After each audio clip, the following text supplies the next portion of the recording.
Good evening class. आज change in profit sharing ratio से related हम कुछ और क्वेश्चंस करते हैं। Question number 13, X Y and Z are sharing profit and losses in the ratio of 5:3:2. They decided to share future profits and losses in the ratio of 2:3:5. Future ratio को हम new ratio कहते हैं, ये old ratio है। इन्होंने ratio change की with effect from 1 April 2019 से। They also decide to record the effect of the following accumulated profits, losses and reserves without affecting their book value by passing a single entry. अब यहाँ पर question में ये कहा गया है कि वो लोग चेंज इन PSR के टाइम अपने जिस टाइम रेशियो चेंज हो रही है उससे पहले जितने भी प्रॉफिट्स थे या लॉसेस थे या रिजर्व्स थे उन्हें डिस्ट्रीब्यूट नहीं करना है, बल्कि उन्हें एज इट इज नए एग्रीमेंट के हिसाब से नई बैलेंस शीट में दिखाना है। तो ऐसे में हमें क्या करना होगा, ऐसे में इन सब का जो नेट इफेक्ट है उसकी हमें एक एडजस्टिंग एंट्री करनी होगी। लिखा भी है without affecting their book value by passing a single entry. Means आप एक एडजस्टिंग एंट्री करेंगे, पास एंड एडजस्टमेंट एंट्री, यानी ये सब चीज़ों का जो रेशियो चेंज होने से किसी पार्टनर को गेन हो रहा है और किसी पार्टनर को सेक्रीफाइस हो रहा है। ऐसे में सेक्रीफाइसिंग पार्टनर को गेनिंग पार्टनर जो अमाउंट देगा वो इसका नेट इफेक्ट हम निकाल लेंगे। वो कैसे, जैसे क्वेश्चन में जनरल रिजर्व है 6,000 का, प्रॉफिट है आपका, क्रेडिट लिखा है तो प्रॉफिट है आपका 24, तो 24 और 6,000 टोटल 30,000 का प्रॉफिट हो गया। ये एडवर्टाइजमेंट सस्पेंस अकाउंट, ये डेफर्ड रेवेन्यू एक्सपेंडिचर है। अगर हम 30,000 में से 12,000 माइनस करेंगे तो हमारे पास 18,000 रह गया। 18,000 किस चीज का रहा, प्रॉफिट का, लॉसेस कम है हमारे पास। तो अब हमें 18,000 को जो नेट इफेक्ट है उसे कैसे एडजस्ट करना है वो अब हम देखेंगे। जैसे मैंने यहाँ पर जनरल रिजर्व प्रॉफिट का टोटल करके 30 माइनस एडवर्टाइजमेंट एक्सपेंसेस तो 18,000 अमाउंट आया। अब जब हमें कोई सिंगल एंट्री करनी है या एडजस्टिंग एंट्री करनी है तो सबसे पहले हमारे पास सेक्रीफाइसिंग रेशियो और गेनिंग शेयर होना चाहिए। इसको निकालने के लिए वही old share minus new share 532 था, माइनस न्यू शेयर 235 है करा, तो इससे हमें पता चला x को सेक्रीफाइस हो रहा है, इसका आंसर प्लस में है, z को गेन हो रहा है। इसका मतलब z से पैसा लेकर x को देना पड़ेगा, लेकिन कितना, 3/10 शेयर। तो 18,000 का 3/10 अगर हम निकालेंगे तो 5,400 आएगा। ये सारी हमारी वर्किंग है। अब हमें एडजस्टिंग एंट्री करनी है। 5,400 लेना है किससे, z से, तो z डेबिट होगा, देना है x को तो x क्रेडिट होगा। तो नेक्स्ट हमारी जो जनरल एंट्री होगी बेटा वो क्या होगी, z capital account debit 5,400 to x capital account 5,400। ठीक है, इस तरह से हमें ये एडजस्टमेंट करनी पड़ेगी। अब नेक्स्ट क्वेश्चन लेते हैं, लेकिन कई बार क्वेश्चन बच्चे पूछते हैं कि मैम ये एडजस्टिंग एंट्री क्यों कर रहे हैं। इससे रिलेटेड मैं आपको एक एग्जांपल समझाती हूँ बेटा। दो पार्टनर थे, सीता और गीता। उनके पास प्रॉपर्टी थी 5 लाख रुपीस। उन्होंने कहा कि अब हम अपनी चेंज करेंगे रेशो 1:1 से चेंज करके वो 3:2 की रेशियो ले रहे हैं। प्रॉपर्टी तो एज इट इज वहीं की वहीं है। अगर ये एडजस्टिंग एंट्री हम नहीं करते हैं तो जिस प्रॉपर्टी के लिए सीता और गीता इक्वल पार्टनर थे, बराबर के पार्टनर थे 2.5 लाख के, और अगर हमने एडजस्टिंग एंट्री नहीं करी तो चेंज इन रेशियो के बाद ये प्रॉपर्टी 3:2 में बटेगी, यानी सीता 3 लाख ले जाएगी और गीता को मिलेगा 2 लाख। तो ऐसे में लड़ाई झगड़ा या गड़बड़ हो जाएगी, ये तो जस्टिस नहीं है।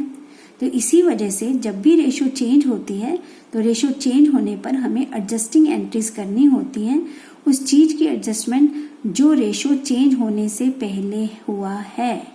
अगर कोई भी प्रॉफिट्स, रिजर्व्स या लॉसेज है उनकी एडजस्टिंग एंट्री करनी होती है, इसलिए हम ये एडजस्टमेंट एंट्री करते हैं। नेक्स्ट क्वेश्चन है question number 18। Nitin, Tarun and Amar are partners sharing profits equally. Equal partners decide करते हैं to share profit in the ratio of 2:1 with effect from 1 April 2019। The extract of their balance sheet, extract होता है एक part of their balance sheet as at 31 March 2019। 31 मार्च को उनकी balance sheet का जो एक्सट्रैक्ट है एक पार्ट, वो कुछ चीजें बता रहा है और अगले ही दिन उन्होंने रेशो भी चेंज करनी है। ठीक है, इज एज फॉलोज। क्या बता रहा है बैलेंस शीट का पार्ट कि बैलेंस शीट के अंदर इन्वेस्टमेंट है 4 लाख रुपए की, ये हमारी एसेट में लिखा है, और हमने इस इन्वेस्टमेंट के अगेंस्ट कि बाय चांस कभी इन्वेस्टमेंट में फ्लक्चुएशंस आती हैं, उसके लिए हमने एक इन्वेस्टमेंट फ्लक्चुएशन रिजर्व अकाउंट बना रखा है। राइट, ये हमारे पास गिवन है। फिर कहा जाता है कि pass the general entries in each of the following situations. अब यहाँ एक ही क्वेश्चन में अलग अलग सिचुएशंस दी हैं। पहली सिचुएशन है when its market value is not given. जब कोई मार्केट वैल्यू नहीं दिया तो ऑब्वियसली हम ये मानेंगे कि 4 लाख इन्वेस्टमेंट है तो इसकी वैल्यू भी 4 लाख ही है, तो हमारा सारा रिजर्व बच गया। तो ये रिजर्व इन तीनों में ओल्ड रेशो में, क्योंकि ये पहले का है ना, इक्वली ओल्ड रेशो क्या है, इक्वल, तो इक्वली बट जाएगा इसके अंदर। ठीक है, जैसा कि हमने अभी, मैं आपको इसका सॉल्यूशन भी दिखाती हूँ। यानी इसके अंदर हम as it is investment fluctuation reserve को बांट देंगे 60,000 को, तीनों में 20-20 हजार रुपये। फिर है when its market value is 4 lakh. अब ओरिजिनल को बुक वैल्यू भी 4 लाख है, मार्केट वैल्यू भी 4 लाख है, इसका मतलब कोई फ्लक्चुएशन नहीं आया, तब फिर सारा हमारा रिजर्व का पैसा बच गया। तो सेम हमारा ये रिजर्व कहाँ चला जाएगा, पार्टनर्स में डिस्ट्रीब्यूट हो जाएगा इक्वली। सेम जैसा इसका आंसर वैसा इसका आंसर। थर्ड केस है when its market value is ₹4,24,000। ये तो और अच्छी बात होगी, हमारी इन्वेस्टमेंट की वैल्यू 4,24,000 हो गई। अब यहाँ पर देखा जाए तो 2 फायदे हैं। एक तो रिजर्व बच गया, तो इस रिजर्व को हमने क्या करना है, अपने पार्टनर्स में डिस्ट्रीब्यूट कर देना है। और दूसरा, हमारे इन्वेस्टमेंट की वैल्यू इंक्रीज हो गई। जब हमारे इन्वेस्टमेंट की वैल्यू इंक्रीज हो गई तो हम इस एसेट को जब इंक्रीज होती है तो कहाँ दिखाते हैं, रिवैल्यूएशन अकाउंट में। और इन्वेस्टमेंट एसेट है, इंक्रीज होने पर डेबिट होगी, तो investment account debit to revaluation कितने से बढ़ी है, 24,000 से। तो इसके अंदर हम 2 एंट्रीज करेंगे यहाँ सिंगल सिंगल, जैसा कि इसके आंसर के अंदर देखिए बेटा।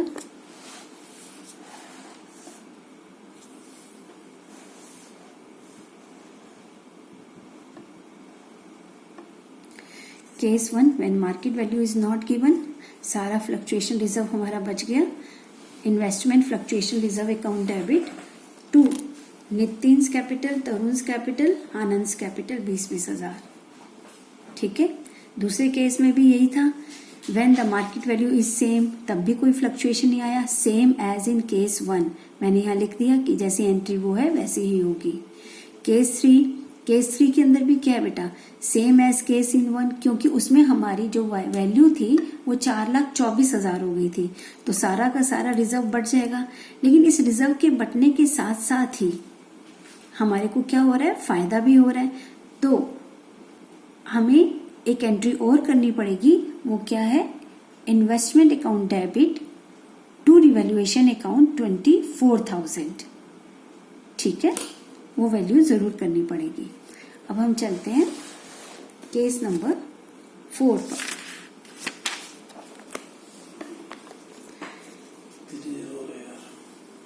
इसी क्वेश्चन में केस नंबर 4 है when its market value is ₹3,70,000।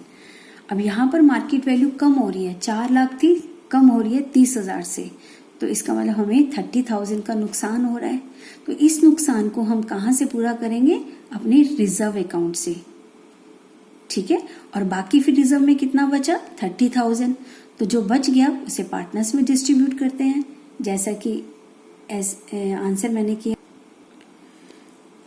When the market value is 3 lakh 10,000, ये नेक्स्ट केस आ गया जहाँ पर 3,10,000 है। 3,70,000 वाला केस पीछे है, एक बारी वो भी बताती हूँ। चलिए पहले वही बता देते हैं।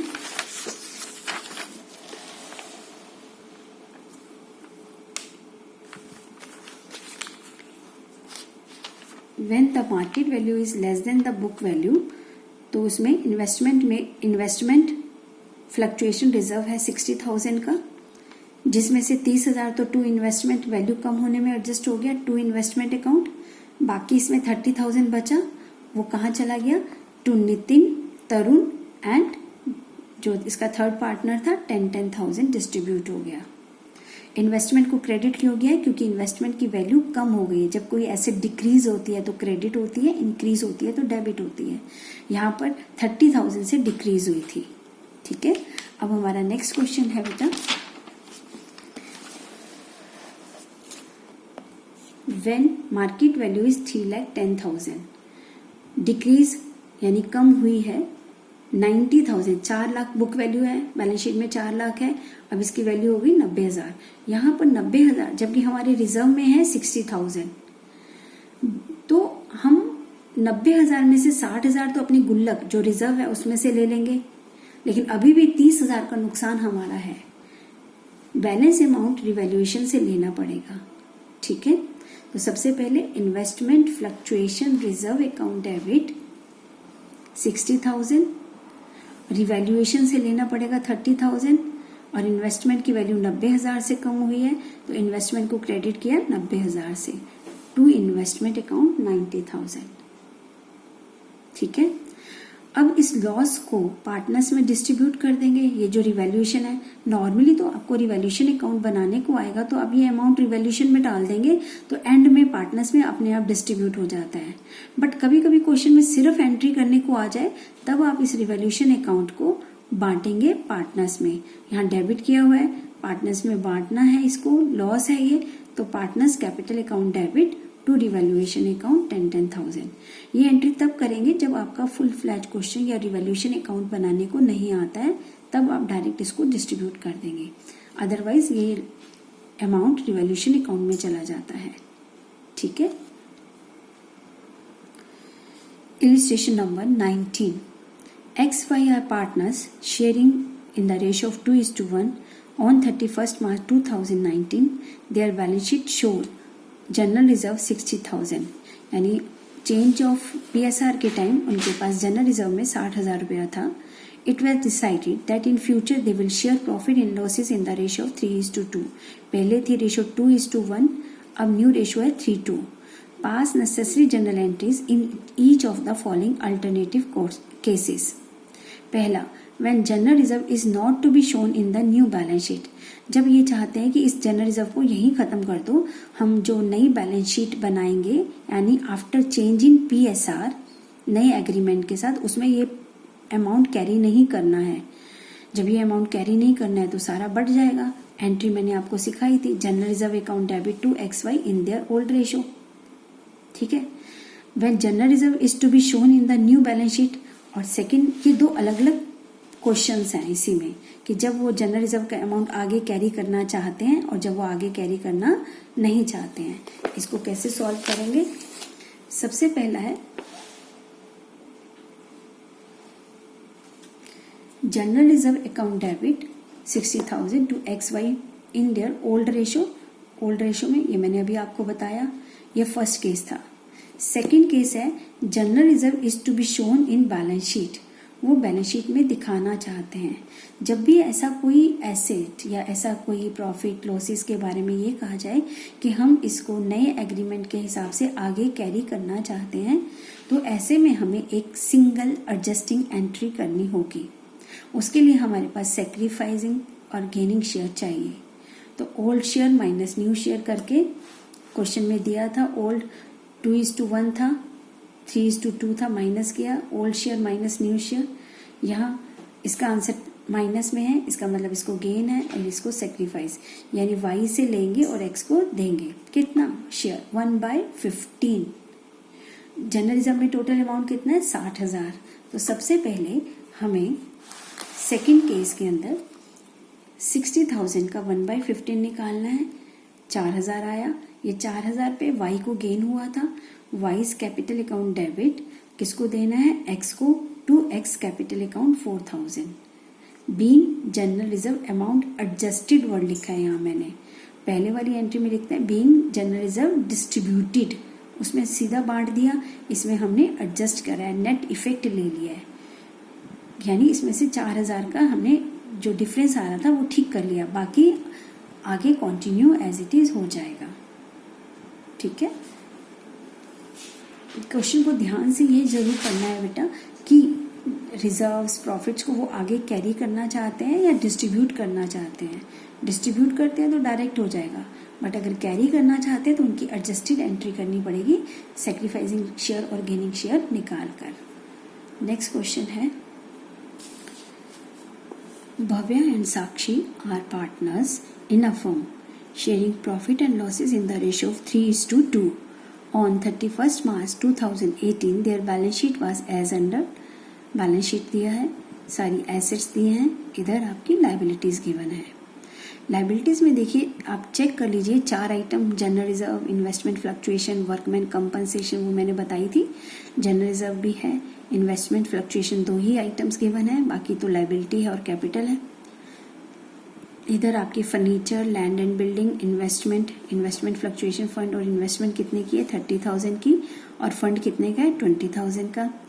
ये हमारी एसेट है, ये हमारी एसेट है। The partners have decide to change their PSR in 1:1। पहले क्या थी उनकी 3:2, अब है 1:1 with immediate effect for the purpose they decide that.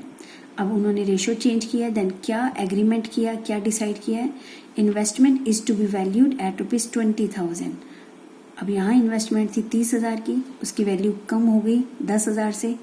अगर इन्वेस्टमेंट फ्लक्चुएशन फंड नहीं होता तो ये 10,000 जो वैल्यू कम हुआ है ये सीधा रिवैल्यूएशन में चला जाता, बट यहाँ वैल्यू कम होने से हमारे पास जो लॉस हुआ है हम इस गुल्लक में से पूरा कर सकते हैं, इन्वेस्टमेंट फ्लक्चुएशन फंड में से। ठीक है, कैसे करेंगे वो मैं अभी आपको बताती हूँ। ये देखिए बेटा, इन्वेस्टमेंट फ्लक्चुएशन फंड अकाउंट में 20,000 थे, 10,000 से वैल्यू कम हुई थी तो इन्वेस्टमेंट क्रेडिट कर दिया 10,000 से। अब 20 में से 10 गए तो 10 बचे। ठीक है, इसको हम भव्या और साक्षी में ओल्ड रेशो में डिस्ट्रीब्यूट कर देंगे। भव्या और साक्षी में 3:2 में 10,000 को 3:2 में डिस्ट्रीब्यूट करोगे तो 6,000 एंड 4,000 आएगा। अब हम नेक्स्ट पॉइंट करते हैं। सेकेंड पॉइंट है goodwill of the firm to be valued 24,000। अब जब भी गुडविल का अमाउंट गिवन होगा बेटा, एक बार जरूर चेक कीजिएगा कि ऑलरेडी फर्म की बैलेंस शीट में कोई गुडविल तो नहीं लिखी है। यहाँ कोई गुडविल नहीं दी है, इसका मतलब ओल्ड गुडविल नहीं है, क्योंकि अगर ओल्ड गुडविल कोई होती पुरानी तो हमें उसे राइट ऑफ करना होता है। ये मैंने गुडविल वाले अभी जब कराई था पॉइंट एडजस्टमेंट ऑफ गुडविल में तो आपको समझाया था। इस क्वेश्चन में कहीं गुडविल नहीं है। ठीक है, अब गुडविल इतनी है, इसका कैसे अकाउंटिंग ट्रीटमेंट करना है। Gaining partners capital account debit to sacrifice, इसका मतलब हमें यहाँ पर भी वही रेशो काम में लानी है, सेक्रीफाइस। अभी हमने पहले वाले पॉइंट में देखा कि गेनिंग और सेक्रीफाइस रेशो से ही उसमें तो ओल्ड रेशो से डिस्ट्रीब्यूट करा था। अब इसके लिए आपको रेशो निकालनी पड़ेगी सेक्रीफाइसिंग और गेनिंग। अभी हम भव्या, B फॉर भव्या और ये Sakshi, old share minus new share, ये अब आपको पहले से पता है। इसको जब सॉल्व किया तो भव्या को सेक्रीफाइस हो रहा है 1/10 से और साक्षी को गेन हो रहा है 1/10 से। अब हमें क्या करना है, गुडविल 24,000 का 1/10 निकाला, 2400 आया, यानी जिसको गेन होता है उसको डेबिट करते हैं।